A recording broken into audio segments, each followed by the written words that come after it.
नमस्कार साथियों, वीडियो की शुरुआत प्रातःकालीन समय से इस वक्त हम कर रहे हैं और बात करें मौसम की तो आज आसमान में बादल हैं और हल्की सी धुंध। गर्मी का मौसम हो, धुंध लगे तो पहाड़ों की सुंदरता कुछ छिप जाती है। क्योंकि आजकल कुछ एक आध हफ्ते से बारिश ना होने के कारण ये धुंध बनी हुई है और समय है इस वक्त सुबह के बजे हैं 7:30। धुंध लगी है, बादल भी है और हल्की सी गुनगुनी हवा चल रही है। आनंद आ रहा है मतलब। और साथ ही साथ आज हम आपको लेकर चल रहे हैं उत्तराखंड के हृदय बागेश्वर जिले की उस पावन भूमि की ओर, जहां आस्था, परंपरा और प्रकृति एक साथ मिलकर एक अनुपम संगम रचाते हैं। हमारा आज का सफर शुरू होता है दफौट की ओर, जहां स्थित है श्रद्धा और विश्वास का प्रतीक हरजू देवता मंदिर। तो मंदिर पहुंचने से पहले सड़कों के किनारे कुछ नज़ारे हम आपको दिखाते हैं। घना जंगल और बांज चीड़ से भरा हुआ, और उन जंगलों में हल्की सी घुली हुई धूप, ये सब मिलकर मन को एक शांति और आत्मा को सुकून देने वाला अनुभव देते हैं।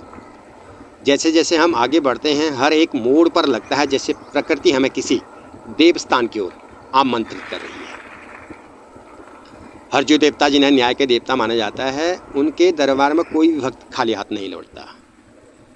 दफौट की यह भूमि न केवल धार्मिक दृष्टि से विशेष है, बल्कि यहाँ की संस्कृति, बोली, भाषा, लोकगीत और मंदिर की पुरातन शिल्पकला भी दर्शनीय है। मंदिर की ओर जाते हुए गांव की गलियों से गुजरता मानो किसी पुरानी विरासत के पन्नों को पलटने जैसा है। यहाँ की मिट्टी में भक्ति, हवा में विश्वास और लोगों के चेहरे पर सादगी की चमक आपको दिखाई देती है।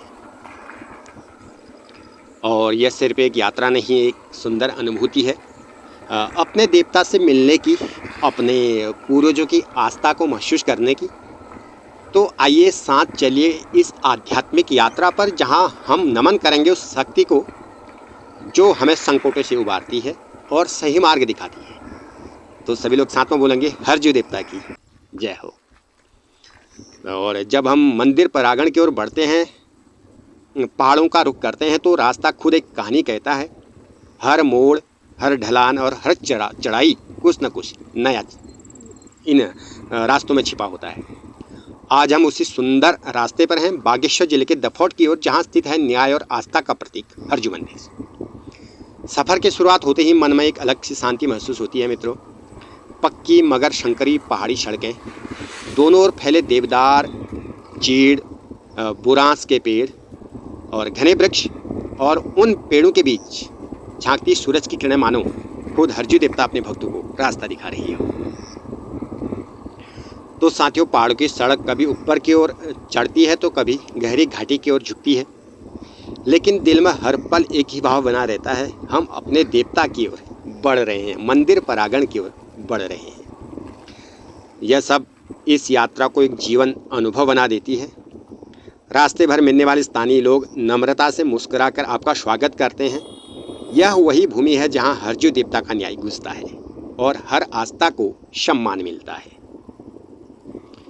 और बात करें हरजू देवता, नौगांव जैसे सुंदर क्षेत्र पर स्थापित हैं, और उत्तराखंड की गोद में बसा नौगांव क्षेत्र अपनी प्राकृतिक सुंदरता और सांस्कृतिक समृद्धि के लिए भी जाना जाता है। लेकिन जब हम हरजू मंदिर की ऊंचाइयों से नौगांव क्षेत्र को या नौगांव के गांव को निहारते हैं, तो मानो प्रकृति स्वयं एक दिव्य चित्रकला बन जाती है। तो मित्रों, मंदिर में प्रवेश करने से पहले ये वो स्थान दफौट क्षेत्र का बागेश्वर दफौट रूट पर पड़ने वाला तिराहा मैं आपको दिखा रहा हूँ, जहाँ से आप जा सकते हैं मंदिर की ओर। और नीचे बागेश्वर वाली रोड आपको दिखाई दे रही है, इसी के नीचे बैंड है, और ये ले जाएगी आपको बागेश्वर, और ये ऊपर वाली ले जाएगी आपको दफौट, कांडे, नायल, चमरथल, सिमतोली, और उससे आगे गुरना कमिश्यार। तो इस तिराहे से हम निकलेंगे मंदिर प्रांगण की ओर। हरजू मंदिर, जो कि लोक देवता हरजू को समर्पित है, उत्तराखंड के ग्रामीण समाज में श्रद्धा का केंद्र है। यह मंदिर एक ऊंची पहाड़ी पर स्थित है, जहां तक पहुंचने के लिए थोड़ी सी चढ़ाई आपको जरूर करनी पड़ती है। जैसे जैसे हम कदम ऊपर की ओर बढ़ाते हैं, वैसा वैसा नज़ारा भी बदलता रहता है। और जब एक बार आप मंदिर परिसर में पहुंच जाते हैं तो चारों ओर फैली घाटियां, हरे भरे जंगल, दूर दराज बर्फ से लिपटे हुए चोटियां और हरजू मंदिर के सीधे नीचे पसरा हुआ नौगांव का गांव आपको दिखाई देता है। यह सब दृश्य एक साथ मिलकर आत्मा को छू लेते हैं। सुबह के समय जब कोहरा घाटियों में लिपटा होता है और सूरज की पहली किरणें हरजू मंदिर को छूती हैं, तब नौगांव एक स्वप्न लोक की तरह प्रतीत होता है। छोटे छोटे घर, खेतों की हरियाली, घुमावदार सड़कें और गाड़ियों की धीमी रफ्तार, सब कुछ एक सुरम्य सुंदरता बन जाती है। नौगांव का जीवन नीचे से देखने में जितना सामान्य लगता है, ऊपर से देखने पर उतना ही शांत और सुंदर भी। और मंदिर की घंटी की मधुर ध्वनि, ठंडी हवा की सरसराहट और देवदार के पेड़ों की खुशबू और अन्य प्रकार के पेड़ों की खुशबू मिलकर एक दिव्य वातावरण बनाते हैं। ऐसे में मन करता है कि यहाँ कुछ देर बैठकर जीवन को थोड़ी देर ठहरने दिया जाए। हरजू मंदिर न केवल आस्था का स्थल है, बल्कि यह स्थान हमें जीवन की सरलता, प्रकृति से जुड़ाव, स्थानीय संस्कृति की गहराई का भी एहसास कराता है। मित्रों, यहाँ से दिखाई देने वाला नौगांव का नज़ारा केवल एक भौगोलिक दृश्य नहीं, बल्कि एक भावात्मक अनुभव है, जहाँ मन भी नतमस्तक हो जाता है। तो लो जी, मंदिर का प्रथम द्वार पर घंटनाद के साथ हम आप पहुँचे हैं सेकंड द्वार पर। नौगांव की एरिया क्रॉस कर प्रभु दर्शन आप भी करें। भव्य सुंदरता का ये मंदिर आप भी दर्शन करें। और अगर आप कभी नौगांव जैसे सुंदर से गांव में आए हैं तो हरजू मंदिर अवश्य जाएं। यह स्थान आपको केवल ऊपर से नीचे देखने का अवसर नहीं देगा, बल्कि भीतर झांकने और मन को शांत होने का सुकून भी देता है। हरजू मंदिर तक पहुंचने की यात्रा जितनी पवित्र होती है, उतनी ही रहस्यमय भी है और आध्यात्मिक अनुभव से भरपूर भी। लेकिन जैसे ही आप मंदिर के प्रथम प्रवेश द्वार को पार करते हैं, एक अद्भुत परिवर्तन का अनुभव होता है, जैसे संसार की हलचल पीछे छूट गई है और आप किसी देवी लोक में प्रवेश कर गए हों। पहले द्वार से भीतर कदम रखते ही वातावरण की ऊर्जा एकाएक बदल जाती है। हवा में अलौकिक शांति महसूस होती है। मंदिर की ओर जाती पगडंडी के दोनों ओर लगे देवदार, बुरांश, काफल, बेलपत्र के पौधे धीरे धीरे उस अनुभूति को गाढ़ा कर देते हैं कि अब एक सांसारिक स्थल नहीं, बल्कि एक देवभूमि में आप प्रवेश कर चुके हैं। थोड़ा और आगे बढ़ते ही हरजू मंदिर के मुख्य गर्भगृह की छवि दूर से दिखने लगती है। वहां पहुंचने तक आपके चारों ओर प्राचीन पत्थरों से बना रास्ता होता है, जिन पर अनगिनत श्रद्धालुओं के पदचिन्ह दर्ज हैं। यहाँ हर कदम एक आस्था है और हर सांस में एक मंत्र बन जाती है। तो साथियों, मंदिर परिसर में प्रवेश करते ही सबसे पहले आपकी दृष्टि जाती है भगवान हरजू के विशाल ध्वजदंड ध्वजा पर, जो ध्वजा में तेज हवा से गर्व से लहराता हो। यह झंडा न केवल आस्था का प्रतीक है, बल्कि यह उस वीरता, न्याय और लोक रक्षा का प्रतीक है जिसके लिए हरजू को यहाँ के स्थानीय लोगों द्वारा पूजा जाता है। तो मित्रों, इस वक्त हम मंदिर प्रांगण में प्रवेश कर चुके हैं। सामने आपको भव्य हरण का सुंदर सा वृक्ष हरा भरा दिखाई दे रहा है और ये मंदिर का गर्भगृह आप देख रहे हैं, सुंदर सा बना है, फूल की मालाओं से सजा है। ये गोरखनाथ की धूणी है, इसमें प्रभु का भोग बनता है और इस धूणी को केवल पुजारी के अतिरिक्त अन्य कोई भक्त इसको छू भी और स्पर्श भी नहीं कर सकता। और महिलाएं इस क्षेत्र में आ भी नहीं सकती, उनका आना निषेध है और कुछ एरिया उन तक सीमित है, बाकी मंदिर के अंदर प्रवेश वो नहीं कर पाती हैं। ये पहले से चली आ रही परंपरा यहाँ पे है। तो बने रहेगा, वीडियो के साथ दिखाएंगे आपको सारे नज़ारे इस मंदिर प्रांगण के।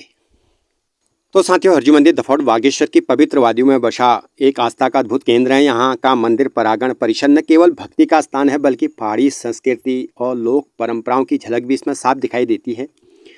जैसा कि आप देख रहे हैं कि हरजू मंदिर देवता का मंदिर, लिपाई का प्रोग्राम यहाँ पे सुबह ही लिपन का प्रोग्राम हो चुका है।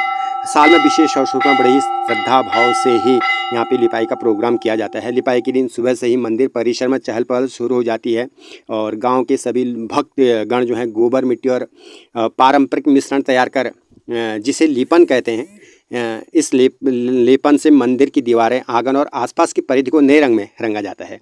यह केवल सफाई या सजावट का कार्य नहीं, बल्कि आस्था की सुंदर प्रतिमा है। साफ सुथरा प्रांगण, लाल मिट्टी से चमकता आंगन और दीवारों में पर बने पारंपरिक सुंदर रंग बिरंगी आकृतियाँ, ये सब मिलकर मंदिर को एक नई ऊर्जा से भर देते हैं। ऐसा लगता है स्वयं हरजू देवता का आशीर्वाद इस लिपाई में समाया हुआ। देखते हैं कितने सुंदर तरीके से यहाँ पे लाल मिट्टी और गोबर की सहायता से जो है इस मंदिर प्रांगण को भव्य और सुंदर तरीके से लीप लिया गया है सुबह सुबह। तो साथियों, बागेश्वर जनपद के दफौट डोडार क्षेत्र में स्थित हरजू मंदिर न केवल हरु महाराज की दिव्य उपस्थिति के लिए प्रसिद्ध है, बल्कि यह मंदिर परिसर के में विराजमान श्री छुलमल देवता का मंदिर आप देख रहे हैं। शक्ति भी भक्ति के बीच अपार श्रद्धा का केंद्र है। छुलमल देवता को वीरता के रूप में पूजा जाता है। मंदिर के पवित्र आंगन में जब छुलमल देवता की ओर दृष्टि डालते हैं तो एक अद्भुत ऊर्जा का अनुभव होता है। ऐसा प्रतीत होता है मानो देवता स्वयं भक्तों की व्यथा को सुन रहे हैं और आशीर्वाद प्रदान कर रहे हों। ये है छुलमल देवता का मंदिर। क्या आप सभी लोग जानते हैं कि गांव पहाड़ों में हमारे छुलमल देवता जो है दूध के देवता भी के नाम से भी पूजे जाते हैं, क्योंकि दूध की भौपार इनके पास होती है। तो इसी के चलते इस मंदिर प्रांगण में कोई भी दूध की कमी नहीं होती है। भोग सारा दूध ही में इस मंदिर प्रांगण में बनता है और जिसे भक्त बड़े प्रेम भाव से ग्रहण करते हैं।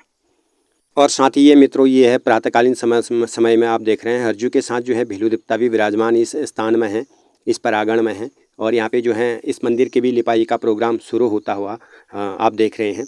हरजू देवता के दिव्य धाम दफौट बागेश्वर के समीप स्थित एक पूजनीय स्थल भेलू देवता का मंदिर। यह स्थान न केवल धार्मिक आस्था के केंद्र है, बल्कि यहाँ की लोक गाथाएँ, भक्तों की श्रद्धा इस मंदिर से भी विशेष बनी रहती हैं। भेलू देवता को साहस, न्याय और ग्राम रक्षा के प्रतीक देवता के रूप में पूजा जाता है। माना जाता है कि जहाँ भेलू देवता विराजमान होते हैं वहाँ संकट फटक नहीं सकता। उनकी उपस्थिति गांव समाज के लिए सुरक्षा की ढाल के समान होती है। मंदिर छोटा और सरल होते हुए बेहद शक्तिशाली प्रतीत होता है और यह हर साल विशेष अनुष्ठान और जागर होते हैं जिनमें भक्त ढोल दमाव की थाप पर अपने देवताओं को स्मरण करते हैं।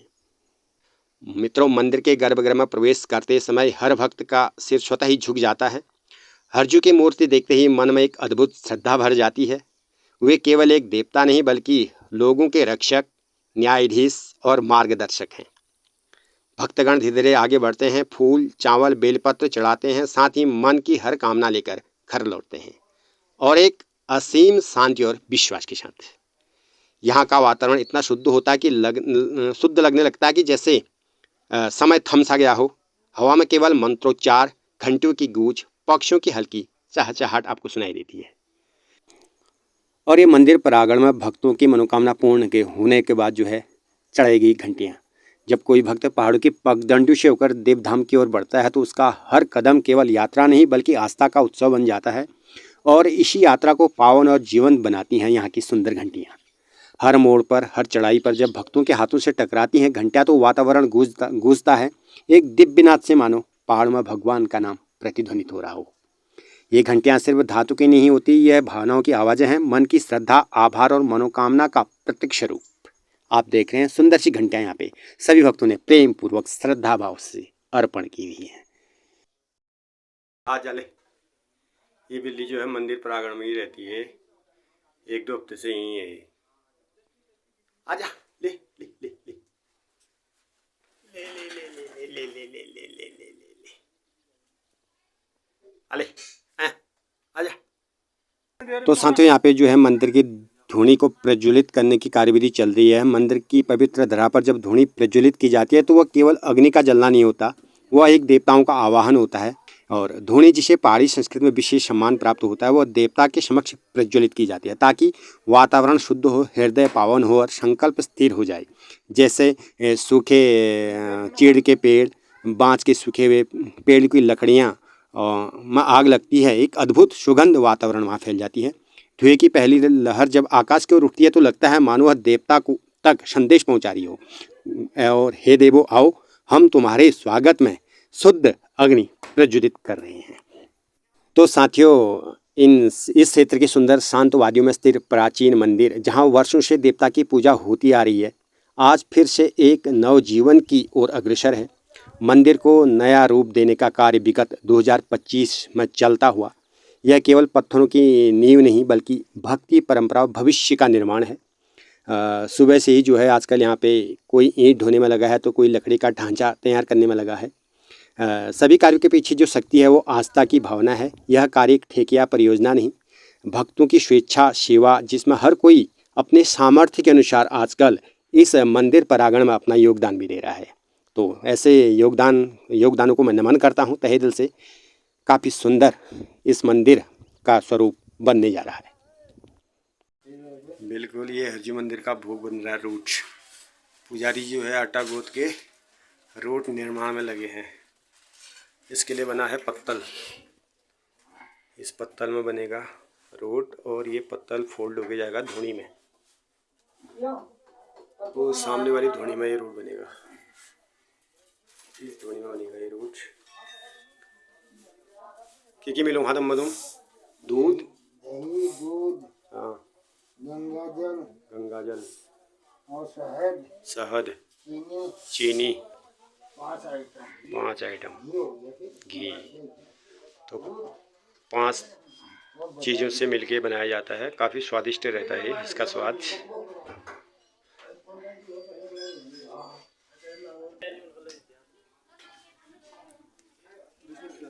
तो साथियों मंदिर प्रांगण में बन रही है एक साइड से चाय और दूसरी ओर काटी जा रही है सब्जी, और एक साइड से चाय बांटी जा रही है और दूसरी ओर भक्तजन जो है सब्जियां काट रहे हैं। यह दृश्य भी अपने आप में एक अलौकिक सौंदर्य के लिए होता है। चाय के उबलते पानी में जब अदरक और तुलसी की खुशबू घुलती है तो उसकी भाप केवल स्वाद नहीं, सेवा की सुगंध होती है, जो चाय काफ़ी स्वादिष्ट होती है। और प्रसाद स्वरूप सभी लोगों को सुबह के समय ये चाय बटती है और काफ़ी सुंदर ये भी अपने आप में एक दृश्य मंदिर प्रांगण का लगता है। तो साथियों चाय पानी पीने के बाद जो है मंदिर का पूजन कार्य संपन्न होने के बाद बाहर से आए हुए भक्तजन जो हैं देवभूमि के अतिथि होते हैं, जो अपने हृदय से श्रद्धा का दीपक लेकर साक्षात देवता से मिलने आते हैं और अपनी पूजा पाठ वरण का प्रोग्राम बैठकर भगवान की पूजा में लग जाते हैं। तो सभी भक्तगण यहाँ पे बैठे हैं। संकल्प द्वारा इनकी पूजा यहाँ पे की जाती है और भगवान से इनकी पुकार रहती है कि हमारी पूजा स्वीकार करें। रातिर्भिरवनिवर्ततां देवानागंक्षक्ष्मविष्णुमावहन् देवनाय प्रतरन्त जीवशेतान् पूर्व्यान् वीराहो महेवयं भगमित्रमदितिं दक्षमस्यमर्जमणं सरस्वतीनः शुभगामस्कर तन्नो वातुमयो भुव्वातु भेगजन्तन् माता पृथिवी तद्वित्याद्यः तद्ग्रह प्रार्थना फूल पकड़े शुरू गणनो आज जोड़िया। ओम नमः सवित्रे जगदे चक्षुषे जगुषाजितवेत्रे मया त्रिगुणात्मनाळे विरिञ्चना संक्रात्मनः भानो भास्कर मारतंड चंडरस्मै पकड़ लिया हाथ में। एक गुटखा जमीन में चढ़ाते रहा। एक गुटखा अक्षर चढ़ाते रहे। ओम पृथ्व्ये नमः, ओम शिवशक्ते नमः, ओम महाशक्ते नमः, ओम कुर्मासनाय नमः, ओम विमलासनाय नमः, ओम आधार शक्ते नमः, ओम। तो मित्रों ये देख रहे हैं आप देव पूजन की प्रक्रिया में देवखली यानी वह स्थान जहाँ देवता की स्थापना हुई और होती है और जहाँ पूजा अर्चना होती है, तो उसका अत्यंत पवित्र शुद्ध होना आवश्यक माना जाता है। खासकर जब आरती का समय आता है, जो कि पूजन का सबसे उत्तम और दिव्य क्षण होता है, उस समय देवखली को दोबारा साफ करने का एक विधान इस मंदिर प्रांगण हरजी मंदिर दफौट में है, जो आध्यात्मिक परंपरा का प्रतीक भी है। जब भक्त पूजा की शुरुआत करते हैं तो देवखली को साफ करने का वहाँ जल छिड़ककर उस पर उसकी सफाई कर गंगा जल से शुद्ध किया जाता है। तो ये प्रोग्राम यहाँ पे चल रहा है। उसके बाद यहाँ पे आरती होगी और उसके बाद हम धीरे धीरे वीडियो को भी समापन की ओर लिए चलेंगे। तो मित्रों मंदिर की भव्य आरती हो चुकी है, वो नज़ारे हम आपको दिखा नहीं पाए, उसके लिए हम क्षमा के प्रार्थी हैं। और हरजी मंदिर दफौट सिर्फ एक धार्मिक स्थल नहीं बल्कि आस्था, न्याय और परंपरा और संस्कृति एकता का प्रतीक है। जो भी यहाँ सच्चे मन से आता है वो भक्त कभी भी खाली हाथ नहीं लौटता। यही विश्वास इस मंदिर को अत्यंत पूजनीय बनाता है। और इस वीडियो को भी हम ये विराम देते हैं। मिलते हैं आपको नए वीडियो के साथ। चैनल में नए हैं तो सब्सक्राइब करें, वीडियो को अधिक से अधिक शेयर करें। तो मिलते हैं आपको नेक्स्ट वीडियो के साथ, तब तक के लिए नमस्कार।